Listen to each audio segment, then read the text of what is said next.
Assalamualaikum warahmatullahi wabarakatuh. Selamat pagi, salam sejahtera untuk kita sekalian, khususnya warga sedulur masyarakat Banten yang kami cintai.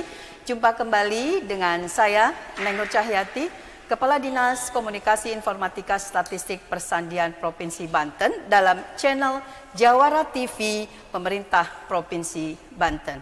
Alhamdulillah, puji syukur kehadirat Allah Subhanahu wa Ta'ala. Pada kesempatan pagi hari ini saya akan memandu agenda bincang-bincang santai dengan mengambil topik peningkatan kinerja Bank Banten. Sebagaimana kita ketahui bersama bahwa Gubernur Banten Bapak Dr. Wahidin Halim telah mengukuhkan jajaran manajemen Bank Banten yang baru, dan pada kesempatan tersebut beliau telah menyatakan sikap optimisnya bahwa Bank Banten akan segera dinyatakan sehat oleh OJK karena telah terpenuhinya 4 persyaratan yang diminta oleh OJK, yaitu terkait dengan permodalan, likuiditas, penyelesaian kredit bermasalah, dan juga pergantian pengurus. Dan alhamdulillah pada tanggal 6 Mei 2021 dari OJK telah menyerahkan kepada Gubernur Banten surat pernyataan bahwa Bank Banten telah sehat kembali dengan nilai peringkat komposit 3, ya, dan ini menunjukkan bahwa Bank Banten bangkit dan tidak perlu ada keraguan-keraguan lagi bagi masyarakat. Dan harapan besar dari Gubernur Banten dan tentu saja harapan juga dari masyarakat Banten bahwa Bank Banten akan segera beroperasi normal dan seluruh manajemen akan bekerja dengan lebih keras lagi, ya, untuk meningkatkan kinerja keuangan dan mendapatkan kepercayaan dari Bank Banten, kepercayaan dari masyarakat. Dan untuk itu bersama saya telah hadir 2 orang narasumber yang memang kompeten di bidangnya, ya. Yang pertama barangkali dapat saya perkenalkan kepada masyarakat Banten, yaitu Pak Agus Syabarudin, Direktur Utama PT Bank Pembangunan Daerah Banten. Selamat pagi, Pak. Selamat pagi. Sehat, Pak, ya? Alhamdulillah sehat walafiat. Semangat dengan amanat barunya ya, Pak. Semangat, ya? Bu, semangat. Alhamdulillah. Ya, nanti kita akan lanjutkan bincang-bincang. Dan narasumber yang kedua ini dari akademisi, yaitu Profesor Dr. Tubagus Ismail.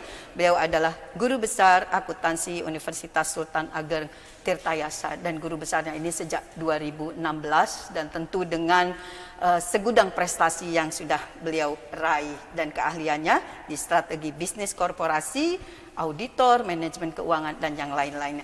Selamat pagi, Pak. Selamat pagi, Prof. Bu. Ismail. Alhamdulillah sehat juga ya, Pak, ya? Alhamdulillah sehat, Bu. Sesudah Lebaran ini kinerjanya gimana? Sudah kembali normal, ya? Alhamdulillah. Bahkan sudah bisa apa? Lebih aktif lagi? Aktif tetap di kamar. Oh, kita tetap WFH, ya. Dan agenda ini tentu bincang-bincang kami tetap melaksanakan protokol kesehatan. Mudah-mudahan tidak hanya kami yang ada di sini dalam keadaan sehat, tetapi juga warga masyarakat Banten dan para permisa yang mengikuti melalui Jawara TV, YouTube channel pemerintah Provinsi Banten ini juga dalam keadaan sehat dan selalu memperhatikan protokol kesehatan. Mari kita jaga diri kita sendiri dan juga jaga orang lain, jaga lingkungan agar COVID-19 ini segera berakhir, tidak saja di Indonesia tapi di seluruh dunia, dan kita akan beraktivitas kembali. Baiklah, barangkali kita langsung saja, ya, berbincang-bincang, tapi sebelumnya kami ingin bincang-bincang santai dulu. Ini Pak Agus, ya. Sebelum di Banten, aktivitas Pak Agus di mana nih kira-kira? Kalau saya tidak salah dengar di Kalimantan, ya, Pak, ya? Ya, saya terakhir sebagai dirut di BPD Kalimantan Selatan. Ya. Jadi karena saya tinggalkan di Serpong, Bu. Alhamdulillah. Jadi, warga Banten ya, Pak, ya? Warga Banten. Oh, warga Banten. Jadi kata Pak Gubernur, pulang kampung apa? Ya, betul gitu, kan? Pak Gubernur memang kan selalu melihat perkembangan warga-warga Banten ini yang punya potensi di berbagai daerah dan ingin untuk bisa kembali pulang membangun daerahnya, dan saya pikir tepat sekali. Ya, jadi saya bilang ya udah pulang kampung deh gitu kan. Buat Bang Banten bagus juga. Siap, Komandan. Challenge-nya luar biasa ya Pak ya. Dan sekarang sudah aktif nih Pak? Atau di bulak-balik dari Serpong ya? Kebetulan rumah dinas ada di Serang juga. Oh ya, nah, jadi karena aktivitas kan kantor pusat di Serang. Betul. Jadi kita sudah rutin ya? Sejak Maret ditunjuk oleh Pak Gubernur, kita langsung tancap gas. Oh iya, udah gaspol. Gaspol. Jadi udah nggak bisa lagi didugdak dari Serpong, walaupun dekat dari sisi jarak, tetapi kalau lebih dekat lagi kan lebih fresh. Waktunya juga bisa. Lebih singkat. Iya betul, alhamdulillah. Jadi dari Kalimantan mudah-mudahan pengalaman membangun bank pembangunan daerah di sana bisa diterapkan di Banten yang tentu punya kearifan lokal dan kebijakan yang berbeda, tetapi pada prinsipnya kan pengelolaan ini sama ya. Dan lebih potensial di Banten. Oh betul ya. Jadi saya punya optimisme bahwa di Kalsel saya berhasil. Kenapa di Banten ini nggak berhasil? Itu nggak mungkin. Harus berhasil karena potensinya lebih besar, Bu. Alhamdulillah. Potensi daerahnya. Iya. Karena Insya Allah. Dengan doa kita semua, Pak. Amin. Iya. Amin. Ya. Kalau Pak Prof sendiri aktivitasnya apa nih, Prof? Selain tadi kan banyak juga nih aktivitasnya ya. Sebagai guru besar, terutama dalam mengamati perkembangan di Provinsi Banten pembangunan. Saya sekarang jadi di Udirta itu sebagai guru besar akuntansi. Kebetulan posisi saya sekarang itu sebagai kaprodi S3 akuntansi. Oh, S3 ya, akuntansi. Kalau di luar ya biasalah ya, namanya juga bawaan lahir. Dari dulu dari lahir jadi pedagang gitu. Saya masih menjalankan perusahaan. Masih jadi komisaris, masih jadi direktur. Dan punya pengalaman juga ya kalau tidak salah Prof sebagai konsultan atau sekarang saya masih jadi konsultan manajemen di bank. Saya masih jadi konsultan untuk perusahaan-perusahaan bisnis. Alhamdulillah. Ya. Baik, itulah tadi bincang-bincang singkat terkait dengan kegiatan aktivitas keseharian dari dua narasumber kita. Barangkali kita bisa langsung saja pada pokok pembahasan kita untuk Bank Banten, dan juga kita akan nanti menanyakan bagaimana pandangan dari akademisi dari Prof. Ismail. Pak Agus, ini kan tadi Pak Gubernur sudah minta Pak Agus pulang kampung ke Banten. Dan alhamdulillah sudah dikukuhkan bersama direksi yang lainnya. Kira-kira langkah strategi apa ini yang akan dilakukan oleh manajemen Bank Banten atau PT Bank Pembangunan Daerah Banten yang kita pendekkan saja menjadi Bank Banten untuk meraih tadi harapan besar dari masyarakat Banten yang juga diamanatkan oleh Bapak Gubernur. Mangga. Baik, terima kasih Bu Neng. Buat pemirsa sekalian, warga sedulur Banten, saya mendapatkan amanah ini merupakan satu kehormatan buat saya. Ya. Kenapa? Karena ternyata Bu Neng, Bank Banten ini bukan bank biasa. Bank Banten ini sudah lahir sejak tahun 1952 di Pandeglang. Di Pandeglang itu ada Jalan Bank Banten di sana. Ya. Rupanya Jalan Bank Banten itu adalah merupakan sejarah panjang lahirnya kemudian Bank Banten saat ini. Jadi kalau saya perhatikan sebetulnya Bank Banten saat ini adalah reinkarnasi dari Bank Banten yang tahun 1952 gitu. Kenapa? Karena tahun 1952 itu Bank Banten didirikan oleh para karuhun kita ya, yaitu ada Mayor Sahra di sana bersama 8 orangnya membangun tokoh-tokoh besar di Pandeglang itu ingin menjadikan Bank Banten ini sebagai lokomotif pembangunan di daerahnya pada saat itu, pada saat agresi militer Belanda kedua. Nah, kemarin kami juga sudah melakukan launching budaya perusahaan baru di Pandeglang di Jalan Bank Banten itu ya, yang menyatakan dan berkomitmen bahwa Bank Banten sekarang ini adalah reinkarnasi dari Bank Banten yang terdahulu, dan bahkan sebetulnya kami lagi mikir-mikir nih, Bu Kadis. Ya. Mungkin nama Bank Banten ini kita pakai call name. Call name-nya Jawara Bank atau Bank Jawara. Gitu. Sama seperti itu. Jawara TV. Jawara TV. Mungkin Bank Jawara nanti gitu. Ya. Nanti kita lagi coba memikirkan bagaimana kira-kira kemudahannya. Nah, semangat itulah yang sebetulnya membuat para pengurus baru yang ditunjuk oleh Bapak Gubernur, yang bukan main perjuangan beliau untuk memastikan bahwa Bank Banten ini adalah punya marwah, Bank Banten ini punya kesiapan untuk menjadi bank yang maju terus. Karena Bu Neng, Bank Banten ini adalah termasuk perusahaan terbuka dari 27 BPD yang ada ini cuma 3, Bu. Cuma 3 yang sudah go public. Yang pertama itu BJB, kemudian Jatim, dan kemudian Bank Banten. Oh, luar biasa. Tapi kalau kita lihat umurnya, Bank Banten, Bank BJB dan Bank Jatim itu umurnya rata-rata udah 60 tahun. Bank Banten ini masih umur seumur jagung ya? Masih balita, karena 2016 baru lahir. Nah, semangat itu yang membuat kami ingin terus mencoba menjadikan Bank Banten ini sebagai kebanggaan dari masyarakat Banten dan menjadi lokomotif pemulihan ekonomi nasional juga. Begitu. Kira-kira itu, Bu. Ya, luar biasa ya. Jadi ada poin harapan dari manajemen baru ini tadi sudah menetapkan launching budaya perusahaan baru. Perusahaan launching budaya perusahaan.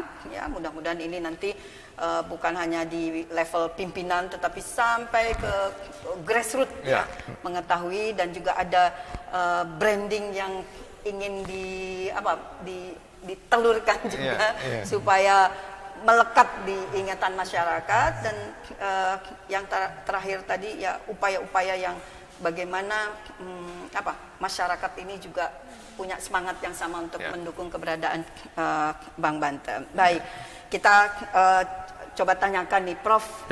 Tadi sudah dijelaskan sama Pak Agus strateginya diantaranya tadi ya.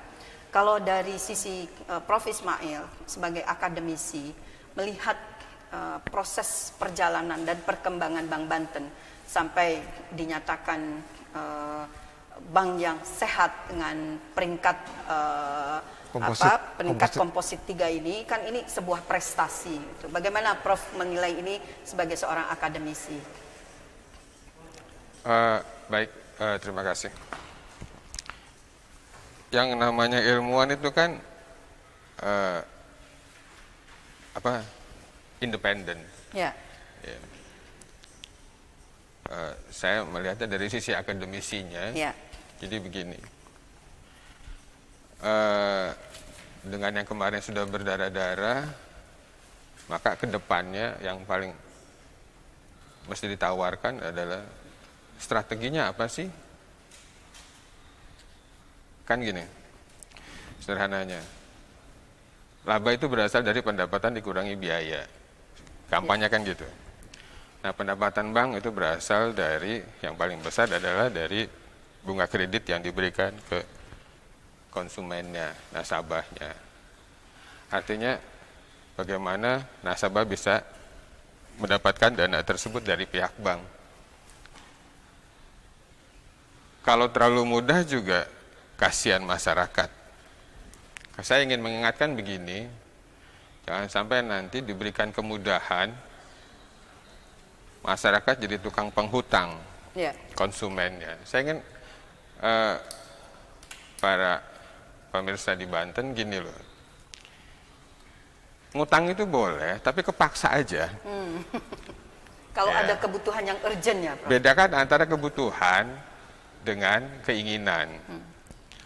Jangan sampai nanti begini, lulus ini gara-gara strateginya Bank Banten disukai oleh masyarakat, kemudian yang tadinya nggak butuh jadi butuh.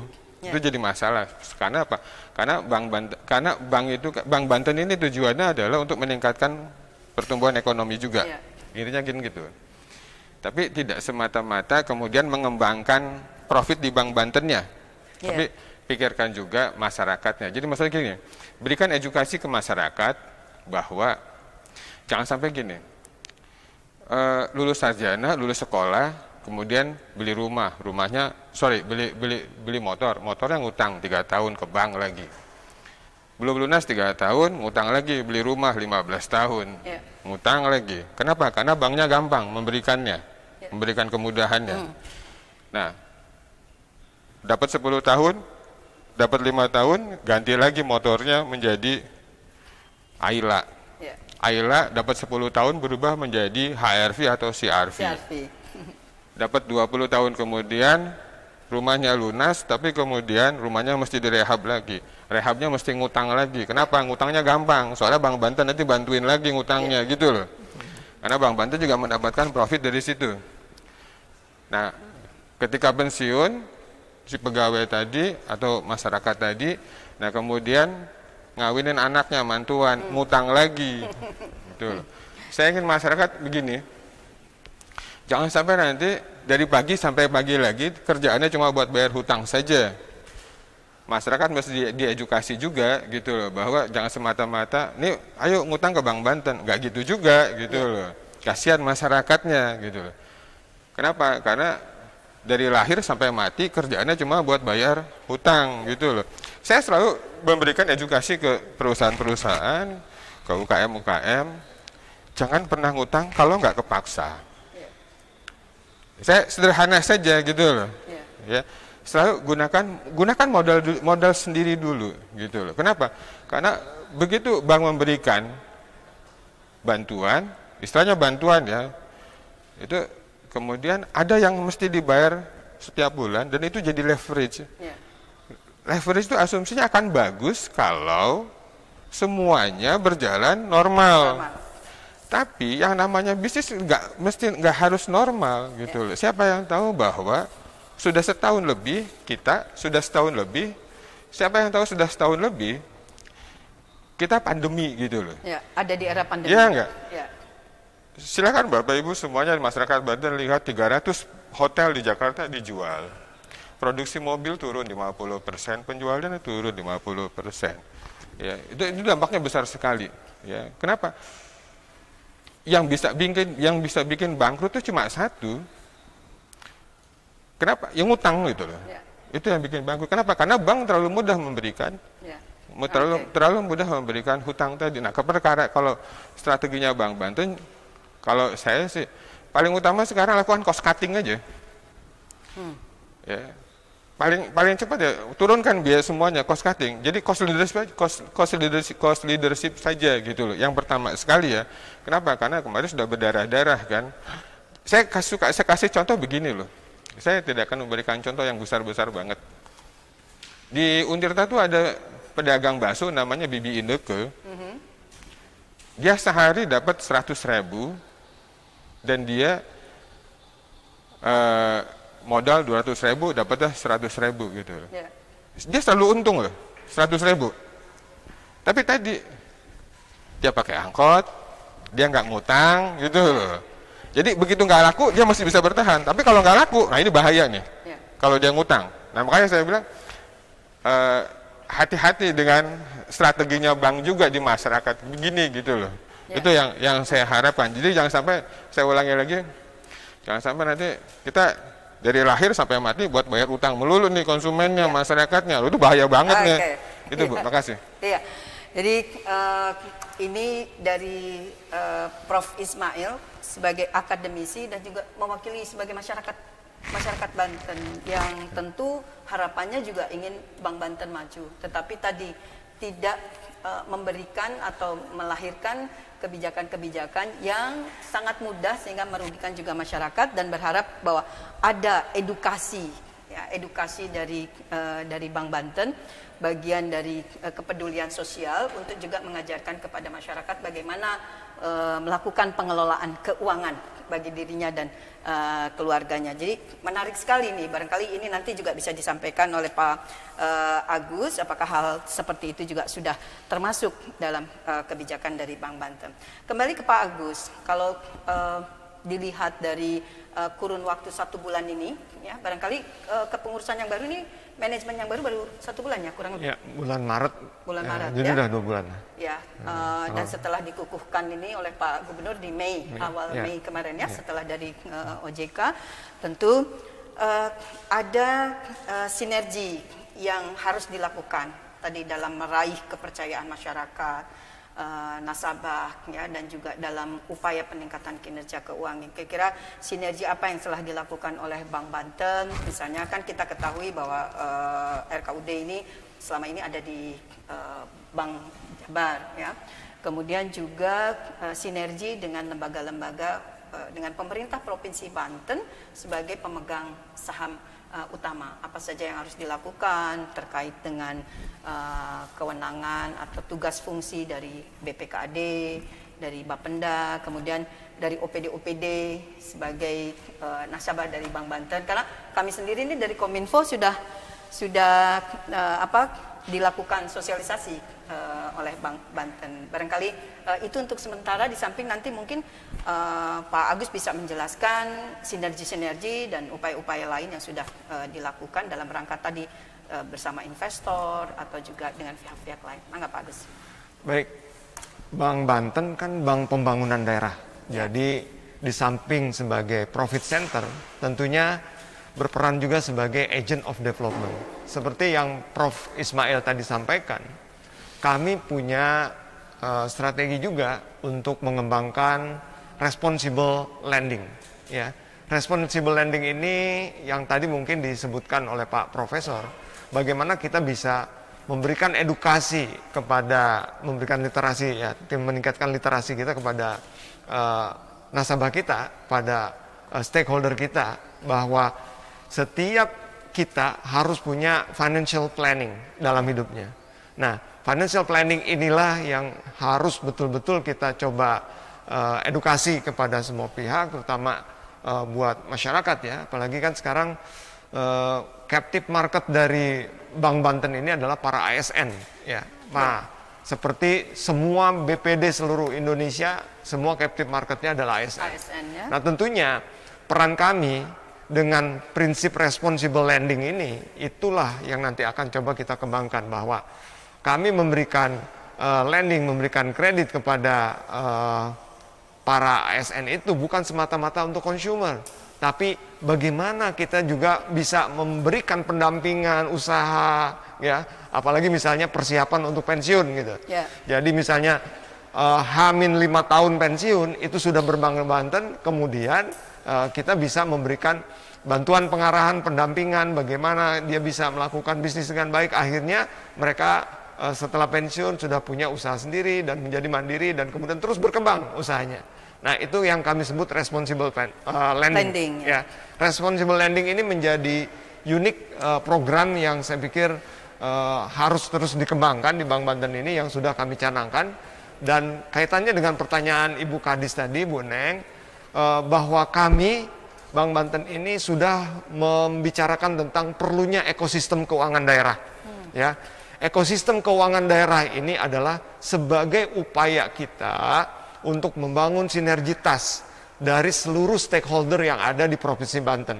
Ya, bagaimana nanti Provinsi Banten ada BLUD-nya, ada kemudian vendor-vendornya, kontraktor dan sebagainya, itu harus bisa dibuat sedemikian rupa perputaran uang yang ada di Banten ini itu akhirnya berputar itu di Bank Banten, ya.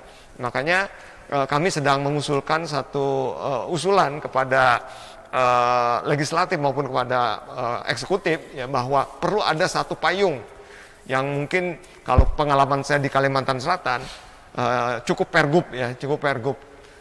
Pergub yang mengatur tentang ekosistem keuangan daerah, bahwa setiap yang bertransaksi berbisnis di sini menggunakan bank utama, ya, bukan memonopoli nih, ya. Bank utamanya adalah Bank Banten. Ya, silakan punya rekening bank lain nggak apa-apa, tapi bank utamanya adalah Bank Banten.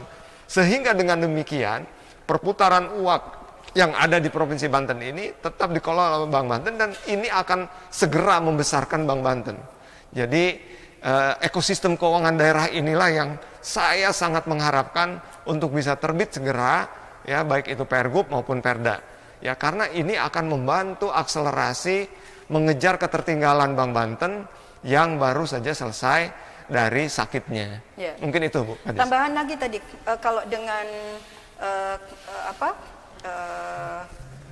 pendekatan, ya, dengan BJB nih gimana? Ya, pada Saya prinsipnya dengar kan sudah ketemu Bapak ya. ya. Saya termasuk aktivis di Asosiasi Perbankan Daerah. Sebelumnya bahkan saya pengurus. Ya. Nah, kemudian saya juga sudah ketemu dengan Pak Dirutnya, Pak Yudi, ya. Saya sudah, bahkan Pak Yudi datang waktu itu ketemu saya untuk bisa sama-sama nih kan Provinsi Banten cuma satu Provinsi Banten lah yang punya 2 bank BPD, ya. Provinsi Banten punya bank BPD, BJB, ya, BJB itu 13%, tapi di Bank Banten ini 78%. Nah, ini kan sejarah yang pemisahan itu yang pada saat itu memang ikut ke BJB. Nah, sekarang pemerintah Provinsi Banten sudah berkomitmen akan terus membesarkan Bank Banten ini sebagai lokomotif pemulihan ekonomi nasional melalui daerah Banten. Gitu. Dan tentunya karena tadi pemerintah provinsi juga punya saham di BJB ya, dan akan ada kolaborasi harmonis ya antara BJB dengan. Saya kira tidak ada masalah hubungan antara BJB dengan Bank Banten ya, karena kami secara prinsip adalah profesional ya, kita adalah berbisnis gitu kan, berbisnis dan kemudian juga yang utamanya adalah bahwa kami ya sebagai bank yang dimiliki oleh pemerintah daerah 78% mayoritas, tentunya juga pemerintah daerah Banten menginginkan adanya satu dukungan yang penuh gitu untuk bisa membantu meningkatkan pendapatan asli daerah dalam hal ini. Kalau dengan kesiapan sarana prasarana Pak Dirut bagaimana? Karena kan juga banyak infrastruktur yang perlu dipersiapkan kembali begitu, seperti halnya dengan Samsat ya, saya dengar juga kan ada kekhususan atau ada permintaan hal-hal seperti itu, apa sudah dipersiapkan juga saat ini? Ya, alhamdulillah pada prinsipnya kami mencanangkan ada 4 grand strategi yang kami kembangkan untuk menjadi Bank Banten yang baru gitu kan. Pertama, kita memperkuat dari sisi modal insani ya. People development kita utamakan. Bagaimana kita bisa memastikan bahwa semua Banteners, saya kasih namanya Banteners Bu, ya karyawan Bank Banten itu bisa menangani atau menjalankan pekerjaannya dengan sebaik-baiknya. Kedua, kami juga melakukan penguatan dari sisi transformasi digital, ya. Bagaimana nanti layanan-layanan kami ini Bank Banten ini menjadi bank digital, gitu loh, dalam skop yang memang itu menjadi captive marketnya. Kemudian kami juga terus melakukan upaya penguatan dari sisi permodalan dan likuiditas, ya. Karena memang permodalan dan likuiditas ini adalah hal penting yang harus dilakukan, ya. Yang berikutnya adalah upaya kami untuk terus melakukan refocusing target market atau mendefine model bisnis yang betul-betul tadi yang jadi concernnya Profesor Ismail, ya, bahwa kita ingin menjadi agent of development. We are not just profit center dan kemudian tidak peduli sebagai agent of development itu kepada lingkungannya. Begitu Bu. Oke. Prof, menarik nih Prof dengan 4 grand strateginya. Kalau menurut Prof sendiri gimana nih? Karena tadi juga ternyata harapan dari Prof Ismail juga masuk, salah satunya refocusing target market gitu. Dan ini kan juga bagian dari edukasi juga ya diantaranya barangkali. Ya, kalau targetnya ASN itu kan sudah nggak ada masalah. Ya. Given kalau itu. Ya. Udah itu mau nggak mau tidak mau itu ke sana. Tapi kalau hanya itu saja maka perkembangannya ya stagnan saja dari dulu sampai sekarang ya begitu-begitu saja dan akan jadi konstan gitu loh. Justru yang berikutnya adalah teknologi baru apa yang bisa masuk ke Shopee, yang bisa masuk ke Bukalapak. Karena kan arahnya ke sana sekarang.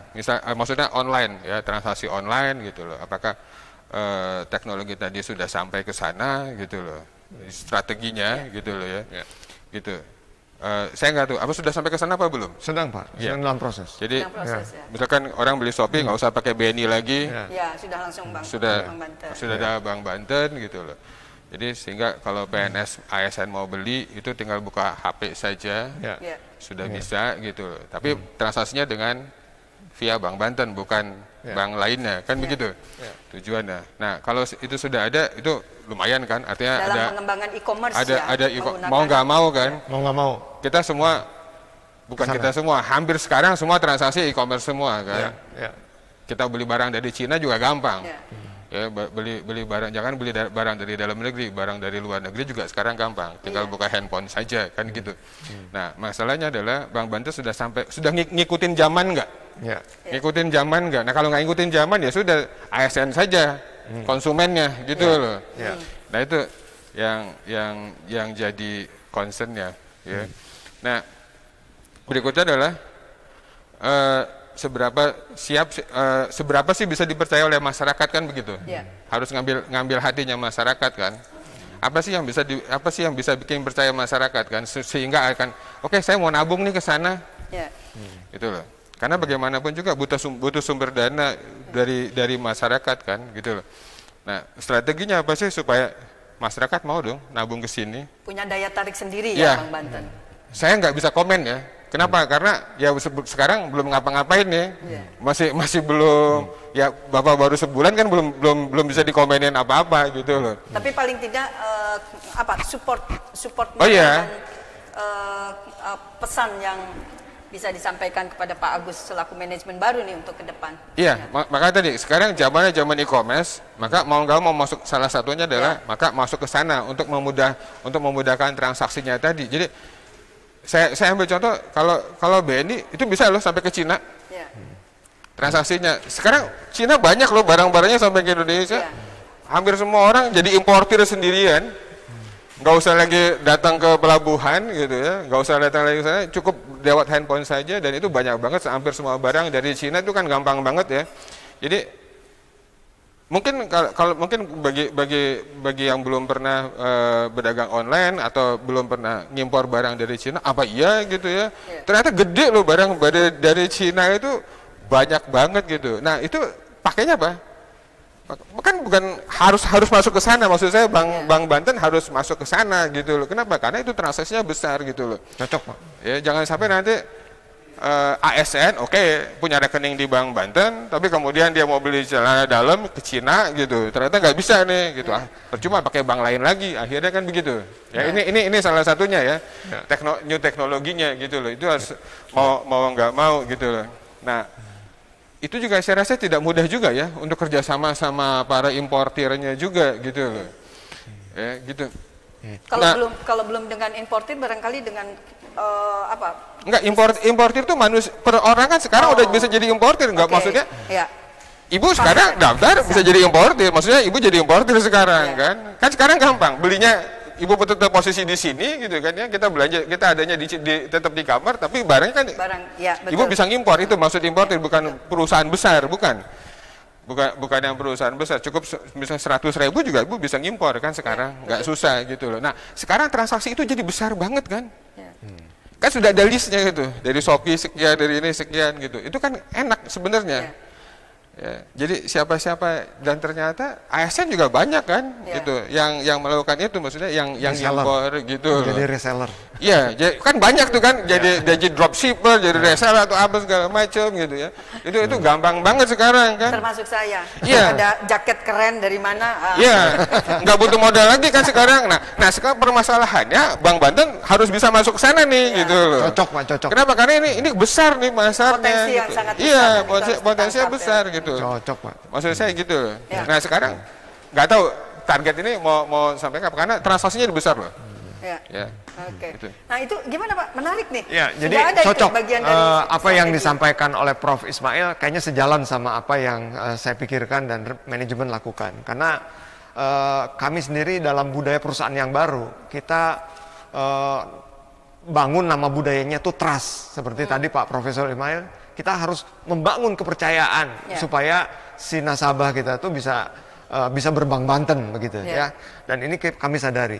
Trust itu salah satunya adalah dari sisi nilainya itu, yang T-nya adalah think difference. Bagaimana kita harus terus beradaptasi, ya, melakukan penyesuaian dengan kemajuan zaman atau tuntutan zaman, ya.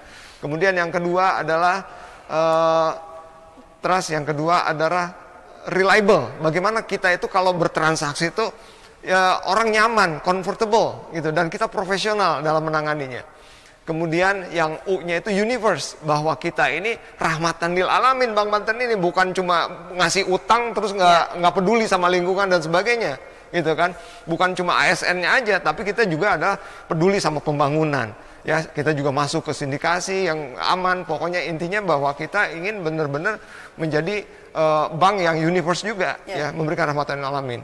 Kemudian S-nya itu adalah sustainable. Kita ingin menjadikan Bank Banten ini adalah sustain, pertumbuhannya tuh stabil dan kemudian bisa memberdayakan menjadi peran sebagai pembangunan daerah, lokomotif ekonomi Provinsi Banten itu bisa berjalan dengan baik. Kemudian yang T-nya itu track, ya, bagaimana kita tuh on track, ya, kita tuh adalah selalu comply, ya, on budget, on specification, on time misalnya, ya, itu selalu kita utamakan. Nah, itu yang kami terus kembangkan, gitu Bu. Ya. Alhamdulillah, itu menarik sekali ya. Mudah-mudahan ini bisa terwujud. Barangkali satu hal lagi ini, saya juga dalam konteks kompetensi Prof. Ismail nih, di dalam strategi bisnis, termasuk juga di dalam UMKM nih.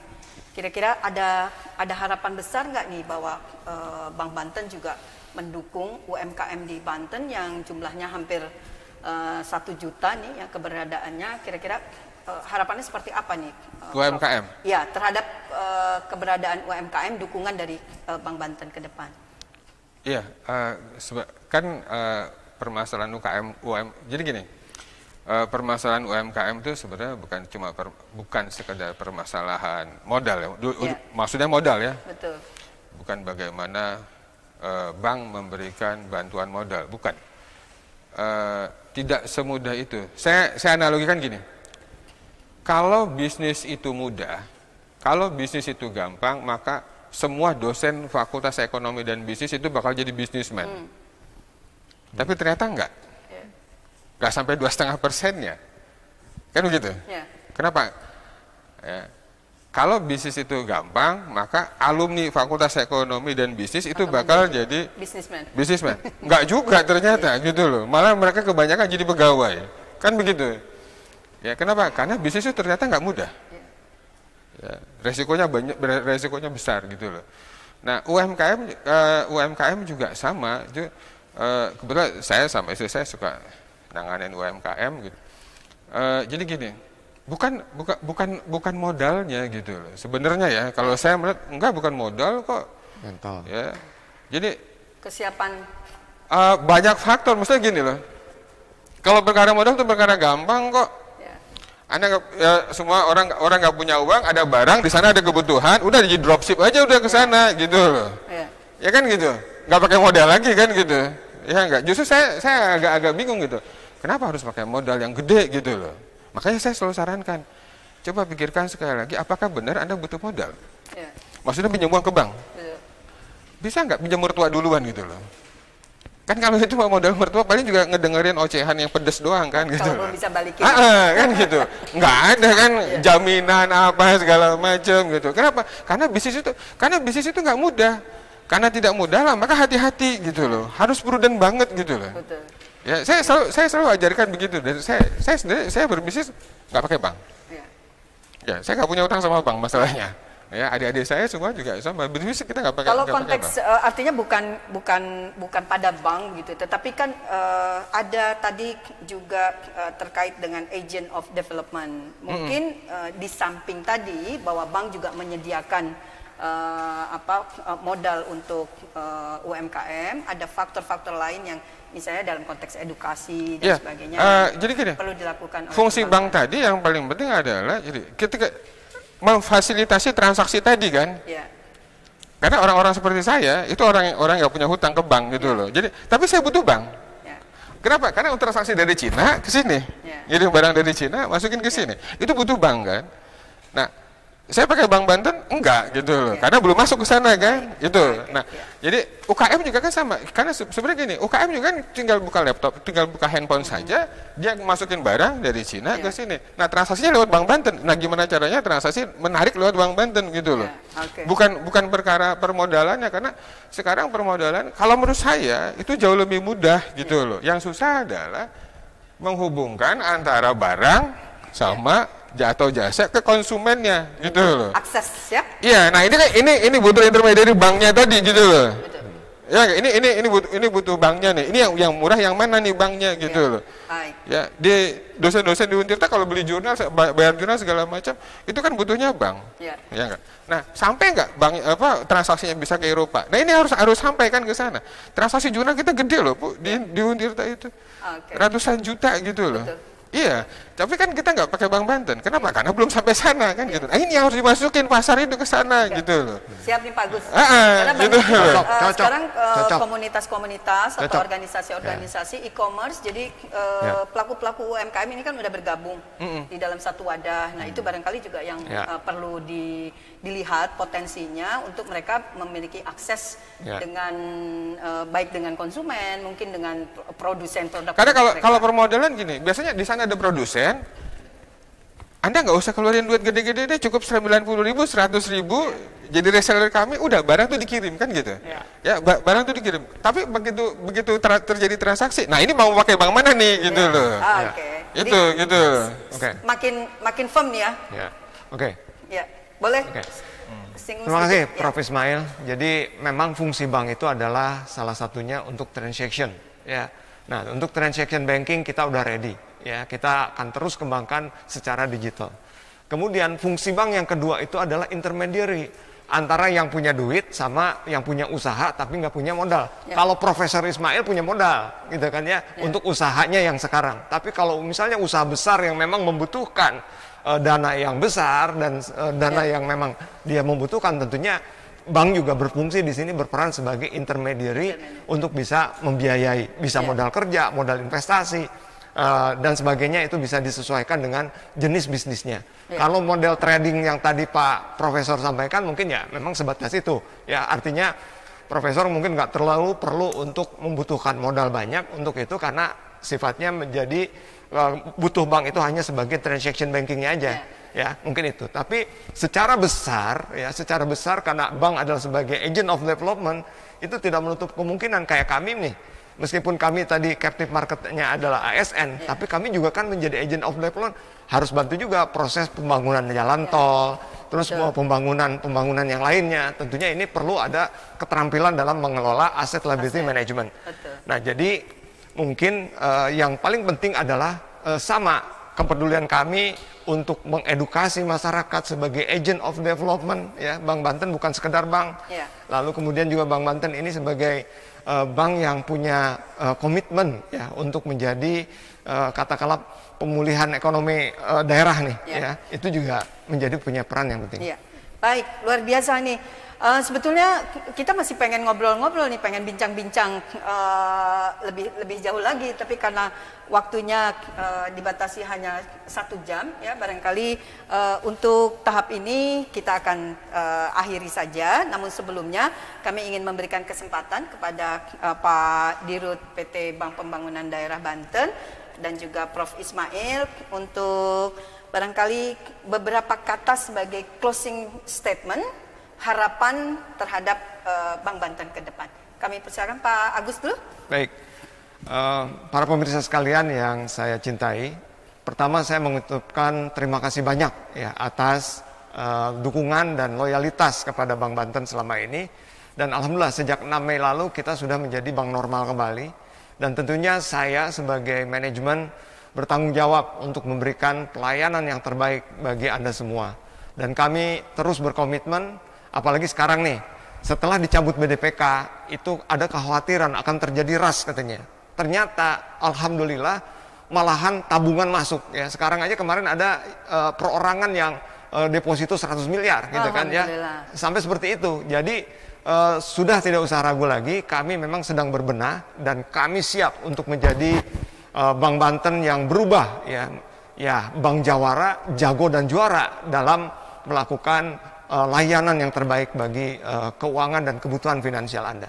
Amin. Terima kasih. Luar biasa. Prof. Ismail, closing statement-nya. Terima kasih. Saya ucapkan selamat kepada jajaran pimpinan direksi yang baru. Semoga dengan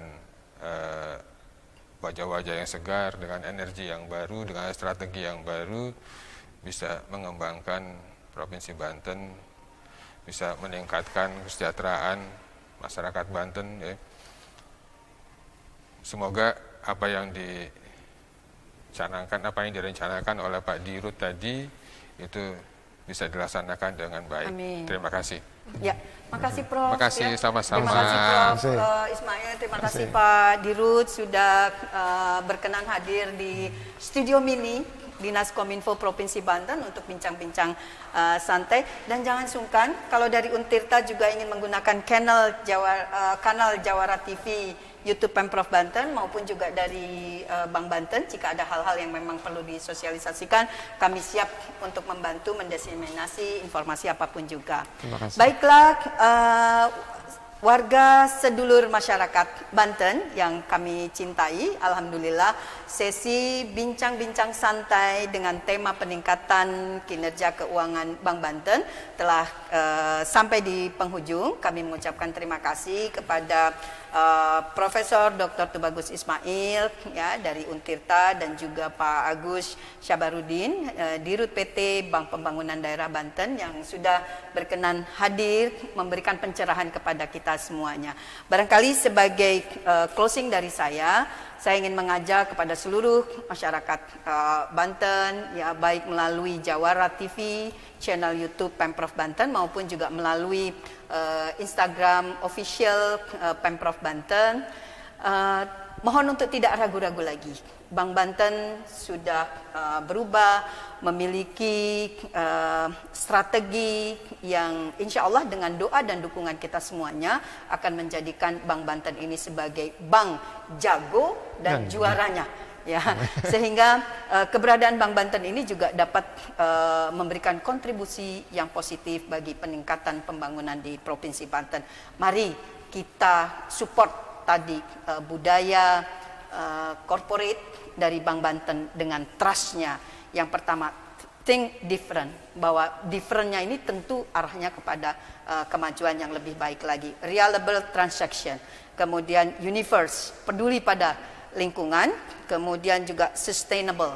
Jadi program-programnya diharapkan untuk bisa berkelanjutan, dan yang terakhir tadi adalah insya Allah selalu on the track, ya, on the time, apapun juga pada jalur yang tepat dan benar. Dan mari sama-sama kita dukung dan kita doakan. Barangkali itu dari saya.